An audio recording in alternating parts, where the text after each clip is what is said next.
Meron hong content guys, itong retiradong General na sintu-sinto, itong si General Macanas, na meron na daw hong hawak na pulburon video itong si Vice President and DepEd Secretary Sara Duterte. So ngayon, kung si VP Inday merong kopya, tapos kayo, mga diehard supporters, bakit hindi kayo binigyan? 'Di ba? So panoodin natin to guys, kasi meron din akong ipagtatapat sa inyo. Ako, meron akong kopya ng totoong pulboronic video ni Vice President Sara Duterte. Panoodin nyo hanggang sa dulo ng videos. So, bago natin yun ipanood sa inyo, pakinggan lang muna natin yung pagsisinungaling, pagmamanipulate, pagkikreate ng black propaganda nitong retiradong general na anti-government. 'Di ba? Alam maharlika din. Anyway, pakinggan natin ha? Pakinggan natin. Okay, ito. May natanggap akong dalawang report, dalawang sources, isa lang ang sinasabi. Kaninang umaga, yung source ko na nagsasabi na... O, diba? Lagi niya sinasabi na analysis, opinion niya lang daw yun. Pero tingnan nyo, kaninang umaga, Marites agad, umagang umaga, diba? Hindi magiging analysis niyang ginagawa mo or yung magiging opinionated yan. Kasi ang ginagawa mo, pagmamarites, iba ho yung pagpapakalap ng chismis dito sa naglalahad ka ng opinion mo at analysis mo.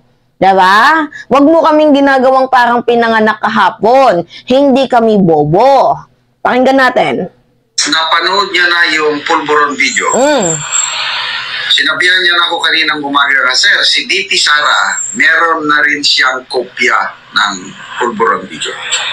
Alam niyo guys, natatawa lang ako sa part na sinasabi niya na according to my source, di ba lagi siyang my source, parang ka Eric din, my source, ganyan-ganyan.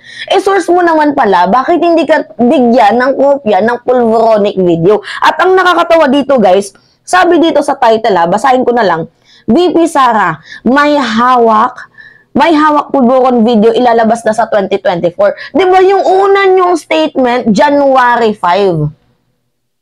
Lumipas na ang January 5, wala pa ding pulboronic video. Kahit itong si Maharlika aminado na wala din silang video ng pulburon. So, ako, pinabayaan ko lang yan. Ngayong hapon, ngayon ko lang natanggap panibagong source. Sabi niya, Sir, si VP Sara, meron na rin siyang kopya ng video na yan. So,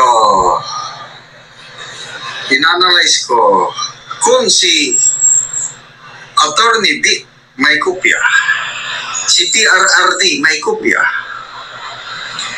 ang natural, madali for VP Sara na mabigyan na rin siya ng kopya.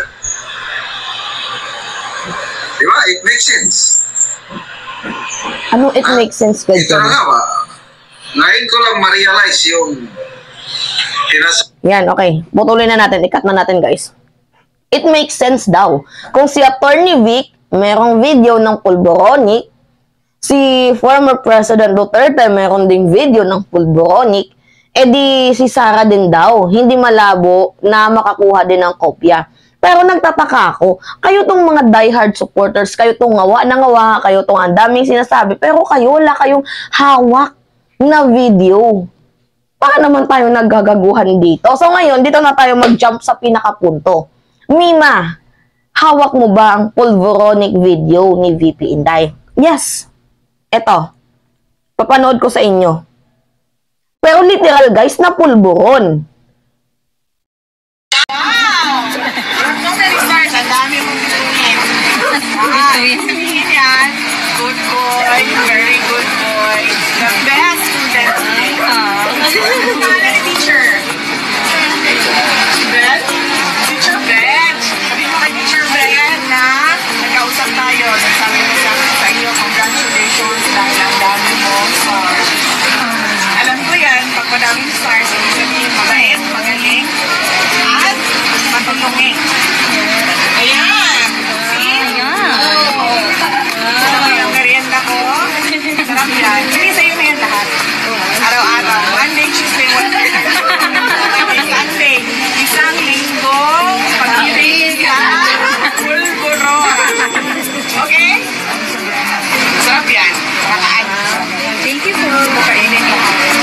No, ayan. Ako yung literal na merong kopya ng pulboronic video ni VP Inday. Literal naman guys na pulboron, diba? Ako merong kopya, kayo, puro lang gawa. See? Nakakatawang isipin na voice out kayo ng voice out, halos magpakamatay na kayo, kakaboses dyan, pero wala naman kayong ebidensya. Kaya nga guys, hindi ako nagkulang sa paalala na walang masama if exercise nyo ang free speech nyo. Diba? There's nothing wrong with that. Pero sana, mag-set naman kayo ng limitation. Diba? Ano yung sabi ni Maharlika? Kahit din sila mismo, wala din silang hawak na video ng pulvoronic na yan. Panoodin natin ha. Panoodin natin. Siyang minensyon. Diba? Explain nyo nga po, General Macanas. Hindi, ito pala yun. Anyway, during that time, yung tinexto si Senator Amy na, can you do... Wait lang guys, lilinawin ko. Itong sinabi ni Maharlika, kunento niya kung saan nagsimula ang pulvoronic video. Pero at the end of the video na ipapakita ko sa inyo, inamin niya din na kahit siya mismo walang hawak ng video or kopya ng pulvoronic. Di ba parang mga gago? Something.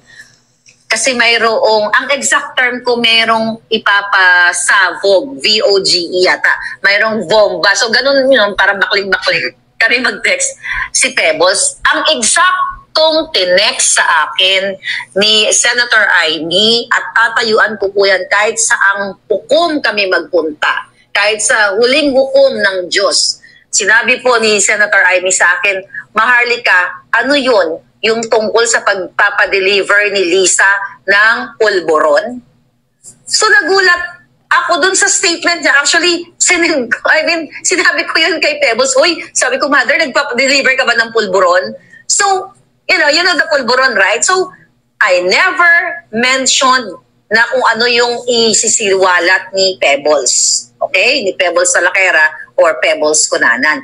Pero galing mismo po yan kay Senator Amy na sinabi niya, ano yun Maharlika? Yung tungkol sa pagpapadeliver ni Lisa, ni Lam, L-A-M, ni Lisa Marcos ng pulburon.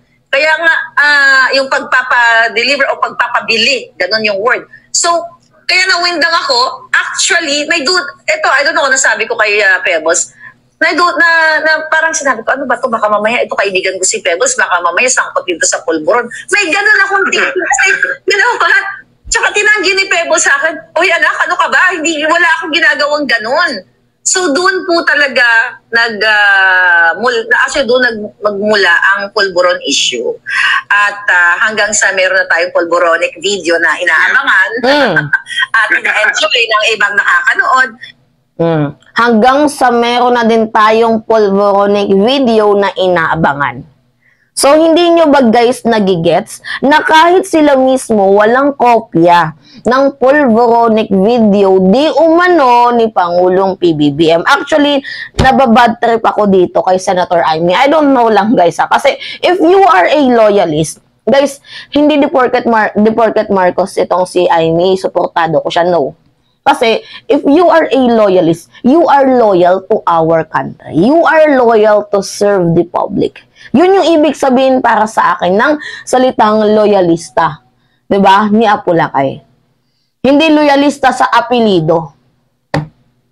Anyway, kung totoo man tong sinabi ni Senator Amy Marcos na siya daw ay, diba, nag-text kay Maharlika na ano yung tinutukoy na ito, yung pulvoronic video ni Liza na nagpapadeliver. Bakit hindi ilabas ni Maharlika ang video or screenshot ng text nila ni Senator Amy Marcos? Huwag tayong maglokohan dito. Hindi ako pinanganak kahapon. See?